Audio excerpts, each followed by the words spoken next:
Hello everyone, I hope you're doing well. So here we are, we're not in the forest right now, as you can see. We're in my clinic in the center of Barcelona. And I thought what I'd do is show you a gua sha tool, but not the kind of gua sha tool you probably are used to, or you've seen, because this is a bowl shape gua sha tool. Well, actually, it's not really a gua sha tool. It's actually a bowl. I think it's for sauce in a Chinese cuisine.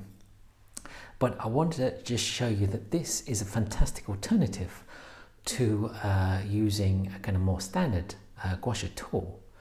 I want to show you exactly why. So, if we start off with the back, if I show you here, so if you're using this as a tool, this is a fantastic hold for your fingers.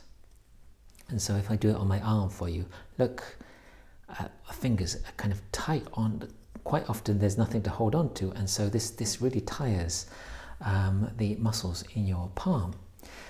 But if there's something to actually hold, you've got more strength. So a ridge is fantastic on a gua sha tool. Now, the edge here is fine to use, and because it goes in, because it's a bowl, the thumb has a place too, and so it's got a kind of nice movement to it, which when I'm doing it on my arm, the movement, it feels quite smooth. I'm talking about this arm here, it's smooth to move. Now you might be thinking, well, okay, this shape, what can I use it on? You know, because you'll be used to maybe the shapes which have kind of got holes in them and nice shapes which can be supposedly used for particular parts of the body. But essentially, it doesn't really matter. I mean, for example, let's look at the finger. Here's the finger. If I wanted to treat the finger, you know, you've got those other tools which have kind of got a gap in there, and you can put it on the finger and then it kind of nicely does that. Well, if I treat that finger, that works just as well. If I want to actually push into a place, so here, let's push into Hegu, or large intestine 4, which is this area in the web between the metacarpals, and if I push in there, and I can dig and then push and then dig around, and then I can use the twisting motion, and I can use the pressing motion, and I can scrape in that area, and I'm using this shape and I can get in there.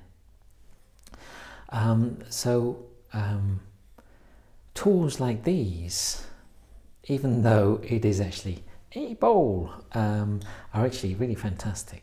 It's made of plastic, which is really great, because if you drop it, especially on this kind of floor we have in the clinic here, which is a tile. This is a really old building right in the centre of Barcelona, right next to the Plaza de Catalunya. And this is one of those old grand buildings with the very tall ceilings and big doors. And the tiles are original. It's one of the Gaudi buildings, and so they're really hard tiles. So if I'm going to drop one of my gua sha tools, and if they're made of jade or they're made of some crystal or stone, they're going to just smash, which is one of the reasons why I don't use those materials.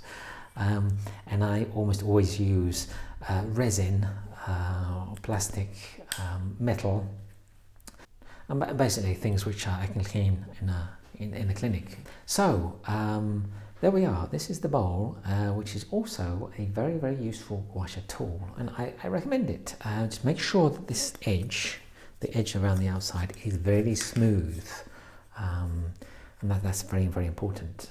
It seems you don't often see this as a tool, but here we are. It is a tool. I have used it, and I do use it as well.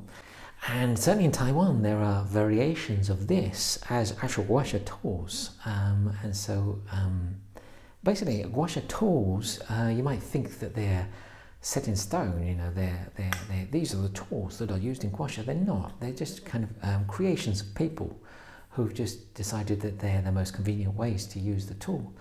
And so it really is totally up to you what tool you use and how you use it. So if you like this video, like and subscribe, and then you won't miss any other videos. Come and join me on social media, or the links are in the description, and I'll be seeing you real soon.